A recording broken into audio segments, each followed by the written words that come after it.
هيحصل إيه لو وقفت 48 ساعة على رجلك؟ في البداية تابعنا عشان يصلك كل جديد، ويلا نبدأ. أول 5 ساعات في البداية كل حاجة شكلها طبيعي، وقفة عادية، جسمك متعود ومفيش أي ألم واضح. لكن الحقيقة إن رجلك بدأت تشتغل من غير راحة لحظة واحدة. من 5 ل 12 ساعة هنا الجسم يبدأ يدي أول إشارات تعب. الإحساس بالوقفة بيبقى تقيل شوية، وتبدأ تغير وزنك من رجل للتانية من غير ما تاخد بالك. العضلات بدأت تشتغل أكتر من الطبيعي، وده أول ضغط حقيقي. من 12 ل 24 ساعة التعب هنا مش بس إحساس، الدورة الدموية في الرجلين بدأت تبطأ، والسوائل تبدأ تتجمع حوالين الكاحل. تبدأ تحس بثقل واضح كأن رجلك مش شايلاك زي الأول، وممكن تبدأ تلاحظ تورم بسيط. من 24 إلى 36 ساعة الوضع بقى أصعب بكتير.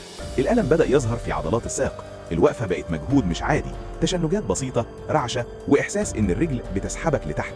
كل دقيقة بتمر بتزود الضغط على الأعصاب والأوعية الدموية. من 36 إلى 48 ساعة هنا الجسم بيوصل لحافة الإرهاق، التورم بيزيد، الألم بيبقى واضح ومستمر، التوازن بيبدأ يضعف، وممكن يحصل دوخة أو فقدان قدرة على الوقوف بثبات. الجسم ببساطة بيقولك كفاية. النهاية، السؤال الحقيقي مش هل تقدر تقف 48 ساعة، السؤال هو جسمك هيستحمل لحد إمتى قبل ما يطلب الراحة.